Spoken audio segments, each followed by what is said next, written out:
So here's the Tekin RS Gen 2 removed. Just give you a quick pan around so you can see you've got all the power cables on one side, signal cables come out on this side, and then over here you've got your brushless sensor harness and this extra wire. This is not for your receiver, this is the programming wire. Now what I did just as temporary waterproofing, but you could do this if you want to use it permanently, just dabbed Plastidip all around the case joint, cover up the screw holes, cover up the programming buttons. You can still push them down because Plastidip's flexible. Cover up all of the cables going in. There. Now that's definitely splash proof. I wouldn't rely on it being 100% waterproof though, as in going underwater a lot. So that's why the Plastidip is temporary for me. It's going to come off and we're going to get the case apart and start to put some epoxy resin on. As you can see, the Plastidip itself just peels off nice and easily. Right, so I've picked off most of the Plastidip off the ESC. I just thought I'd better plug it back in and check that it's still working before I take the case apart. And I should mention, might be obvious to some but not to others, number one, if you do run these things in water, bang, your warranty's gone. Read the small print. Any manufacturer won't be happy if you're putting these in water. Also, if you take the case apart and modify it inside, I'm sure that's your warranty gone as well. So everything I'm going to show you at the rest of this video, it ruins your warranty completely, but I think we all know that, you know, we're kind of beyond wanting to send it back for warranty. We want to get this submersion proof. Right, so I've still got a bit of Plastidip around the power connectors. That'll peel off as I start to take the case off, I hope. So I've got these 4 screws on the bottom. Now if you do decide to do this, do be careful how you hold the speed control and what you're standing on and what you're wearing and touching. And I mean that from a static point of view. You've got these risers here for the programming connector, and then you've got other ones here. You don't want to be putting your fingers all over that, and you know, if you've been walking around on a carpet, maybe a nylon carpet, you could give a static discharge to this and potentially blow some stuff up inside. So I'm making sure that number one, I touched a nearby earthed radiator before I started this, and also I'm holding the power wires or the plastic part of the case. Obviously when we get inside it's going to be a bit more difficult because we're going to be looking at the circuit board, but again, just be real careful, try not to smother your fingers all over it. You don't want to zap it accidentally. Right, so all the 4 screws are removed now, and we're going to crack the case open. You can see a bit of Plastidip that's just stuck there. It's coming apart. You actually see the Plastidip where I pugged it around the outside here has actually oozed into the case very slightly, but that's fine, that'll all peel off. Right, so that's the bottom. Here we are, that's the start of the ESC here, and now we need to peel the top off. Right, so here is the RS Gen 2 naked as such. There's the 2 set buttons and the indicator LEDs. And you can see it's a dual circuit board construction. You cannot separate these, it's not a push on and off fit. The connectors here are soldered as they come through, so you can't remove that very easily. I'm not going to unsolder that. I think what I can do is hold the circuit board like this and drip resin in, and that will flow down, and as soon as I see it dripping out the bottom, I know I've got all that coated, and then I can do the top as a separate one and then do the bottom and then some touch-ups later. But there we go, there it is, bare. A little bit of Plastidip left on the risers, I just need to tidy up now. Right, so I'm just working out where I'm going to put the epoxy resin and start and stop. Now the thing about the design of this RS Gen 2 is the case itself is a really snug fit onto some parts of the circuit board. That goes on like so, and you'll notice on this side here the circuit board actually comes out past the case, and then when the top part of the case goes on top like that, you've got a bit of the circuit board sticking out. Now obviously if I make that thick with resin, the case is not going to go on properly. I could file the case down a bit, I might do that, but what I'm thinking at the moment is this bit of circuit board along here, I don't need to put resin on that I can stop the resin earlier. So I put a bit of masking tape across there, and then the bits that stick out I can just dab Plastidip on there. If a bit of water gets onto that, it's not the end of the world, it's the fine electronics inside that's the big deal on that side. And similarly the case closes on the side where the set buttons is, but you can see it's a really close tolerance along there, so I don't want resin going on lapping over the sides of the circuit board, so I need to put masking tape onto the side of this to stop resin going over. So let's go and get this dressed up with some masking tape. Right, the other waterproofing thing we've got to do, of course, is the motor. So I've just taken out the entire central transmission. Here's the ROC412. We're going to take that apart in a moment and work on the sensor ring inside. This is brushless censored. Right, I've just removed the 6 hex bolts that hold the end cap on. Now do be careful, they're not metric. Don't be tempted to put a 2.5mm driver in here to undo them. You need an imperial Allen keys for those. So the end cover comes off like so, and here is the that is really stuck in there. I think I need a pair of pliers to get that out. Obviously a nice strong magnet. Wow, that really is. Right, there we go. So this being a brushless motor, here is the magnet that actually is inside, not in the can. Obviously a brushless motor is kind of inside out to a brushed motor. So that bit's just a magnet, nothing electrical going on there. Whereas if you can see here inside the motor, right at the end there, there's this sensor ring, these little Hall effect sensors. Now that's what we need to get to actually waterproof. Otherwise, if you get water onto those, everything goes a bit screwy. Right, on the other end of the motor, there's 3 screws you have to remove, and then you can just carefully pull off the end cap. And here is the sensor harness we need to get to, and there's 3 more screws need to be undone.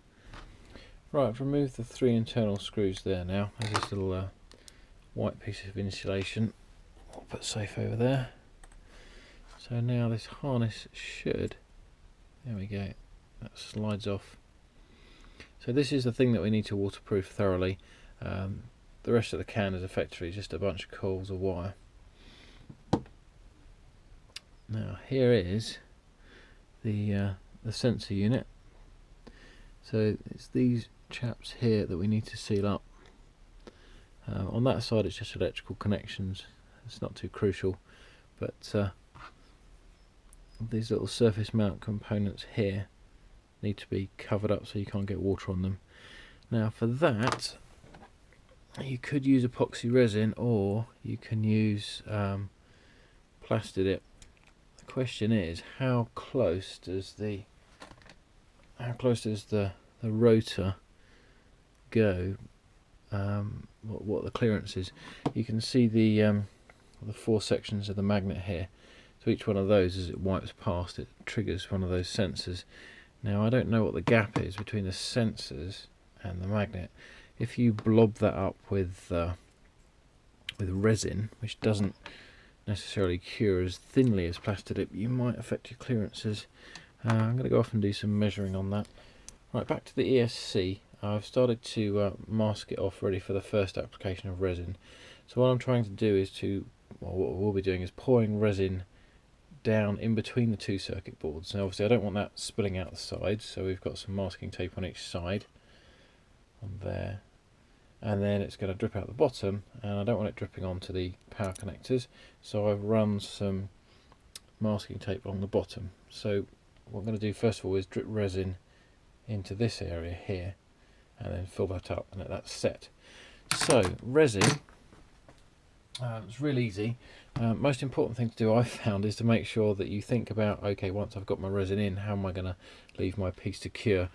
You can get different cure rates resins, you know, 5 minutes, 15 minutes, half an hour. They've got their own pros and cons. Obviously the faster they cure, the easier it is to get on and get stuff done, but you've got to rush and get stuff done very quickly. I like using the slow cure stuff, the 30-minute stuff. You've got your epoxy and your hardener, mix them in equal amounts. There's lots of videos on the internet about how to use resin and potting things, so I'm not going to go on about that. But essentially you just need a little pot. Lid of a drinks bottle's good, or a yogurt pot. Mix it up, blob it in. Right, so I'm just going to mix the resin up now. I'm just going to use a small amount. Should be quite enough capacity in this fizzy drinks bottle lid to fill there. So this is the resin itself. I'm going to put a worm of that in there. Now I'm not measuring this out precisely, I'm just going to eyeball the amounts. So I've got kind of that much resin. And then this is the hardener.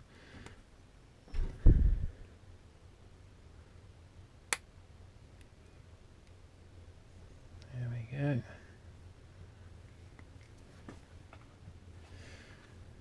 Right, so they're in there now. So quite simply mix up the two. Make sure they're thoroughly mixed. Now if you want to try this out, I do recommend go and experiment on some stuff. Just mix them up, stick it on a piece of card or something, just see what happens with it, then let it cure, and then when it's cured you'll know if you've done a good mix. If you don't put enough hardener in, it'll kind of be tacky and it won't set hard. If you put too much hardener in, I guess it'll go hard, but you just don't get such an amount of resin to work with. So there we go, that's mixed up. You will find, depending on the ambient air temperature, that your resin can be quite lumpy, not lumpy, quite thick rather, or quite thin. I'm actually in my garage at the moment. It's quite cold over here in the UK. I'm probably about, he says looking at the thermometer, yeah, it's just over 10 degrees C here, so it's a bit cold for using resin. It would normally be a bit thinner than that, but anyway, enough for what we're doing now. So quite simply what you want to do is have a thin stick so you can get a nice string of resin out. Now the key here is not to do too much at once. Now you want to literally just blob it into the gap so it will flow down. So what I want to do is to fish a lump of resin up onto my little stick like so, kind of twist it round, a bit like you're twisting pasta around a fork, keep it spinning, and then leave it down, and that will start to, gravity will pull that blob down. Now say it's quite cold in here, so it's not going too quick. There we go, the blob's starting to come out. So I'm going to run that blob along between the two circuit boards. Now you will find, particularly with this resin I'm using, which is the 30-minute cure, it does creep and run quite well, which is why I like the 30-minute cure stuff. That blob, although it looks like it's stuck at the end now, over the next few minutes gravity will pull that down. So I'm just going to carry on adding blobs on top of that and filling up that gap. Now the important thing here is that you don't completely fill the end, otherwise you might get an air bubble trapped in. I'm just going to keep filling the middle section to start with. Gravity will pull that down. Right, so some blobbing later on. I've now got the gap between the two circuit boards full up with resin, and I've pulled this stick along the top to make sure we don't have any resin going above the edge of the circuit board, because we want it to fit back into the case. So now we're just going to let that cure. What I've found is good is 30-minute cure time on this resin. As it's getting close to setting, peel off your masking tape before it's completely set. Then you can see here where it's just risen up on the masking tape slightly. You'll be able to just push that down and shape those little edges sticking up. Alternatively, you could just leave it to set and then cut it with a knife, but you need to be careful doing that because the resin can shatter and sometimes sort of pull off too much if you're cutting it. It's better to shape it while it's still a little bit soft. So that's that void done there. I'm not sure that it's flowed all the way down, so when that's cured, what I'll do is on the masking tape I'll probably turn it that way, blob some on the side and work around, and we'll come back to the other surfaces in a bit. Right, so while we're waiting for the first application of resin on the ESC to cure, let's do the sensor harness. I'm going to give this a go with the resin, so literally just going to wipe and blob this on. Get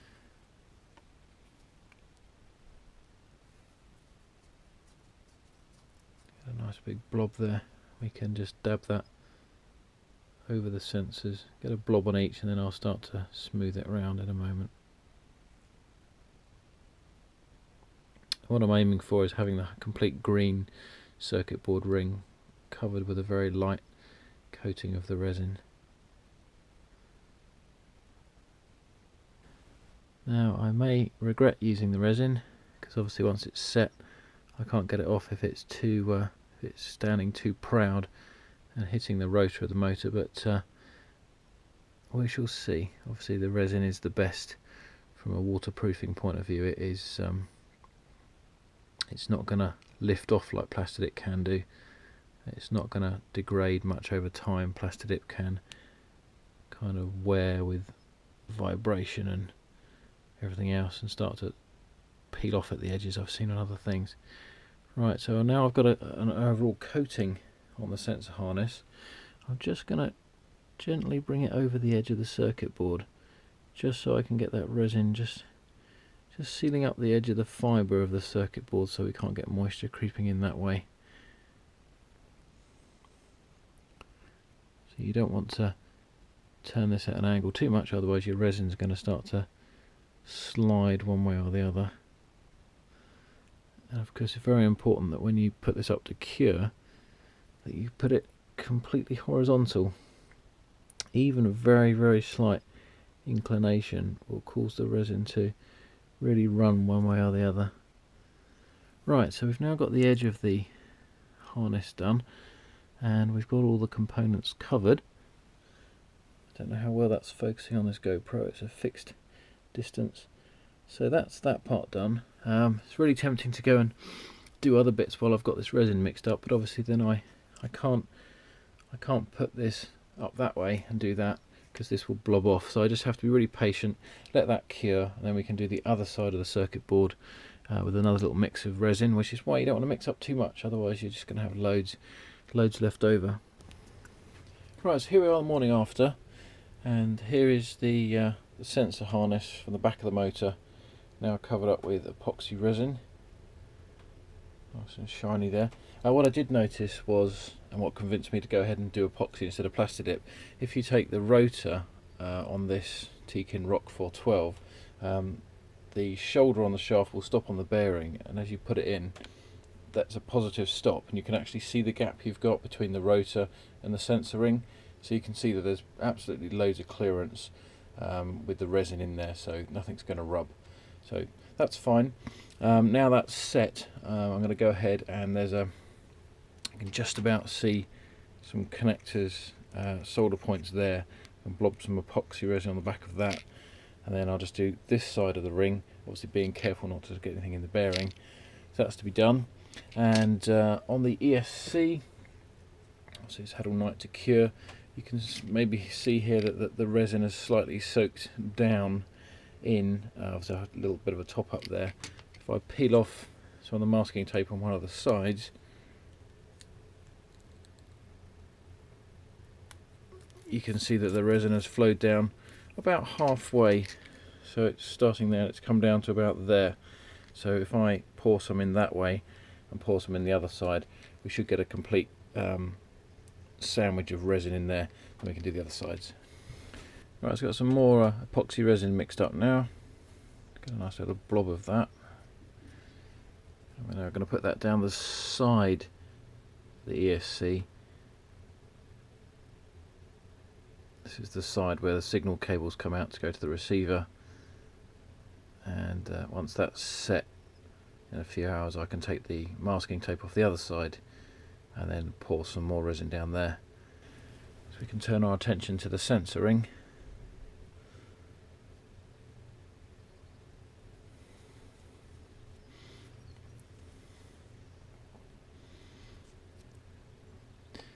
Now this one's a bit trickier than the other side. You see there's some screw holes, so I don't want to fill those up.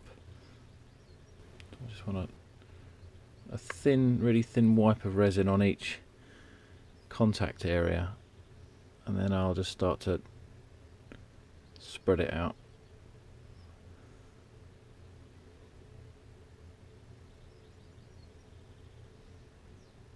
So trying to avoid the screw holes. Right, this gap here has already started to sag down, so I can blob another dose of resin into that. Right, a few hours later, the resin soaks down in on this side now a bit, so I can put off the masking tape on the other side. So just peel that off. So if we look in there, I can just see some circuits. There's no resin on this side, it hasn't gone all the way through. So now I'm going to flow resin down on that side, and then we can do the back connector end. Right, this time before I heated up the resin, I put the bottles in some hot water just to heat them up a bit.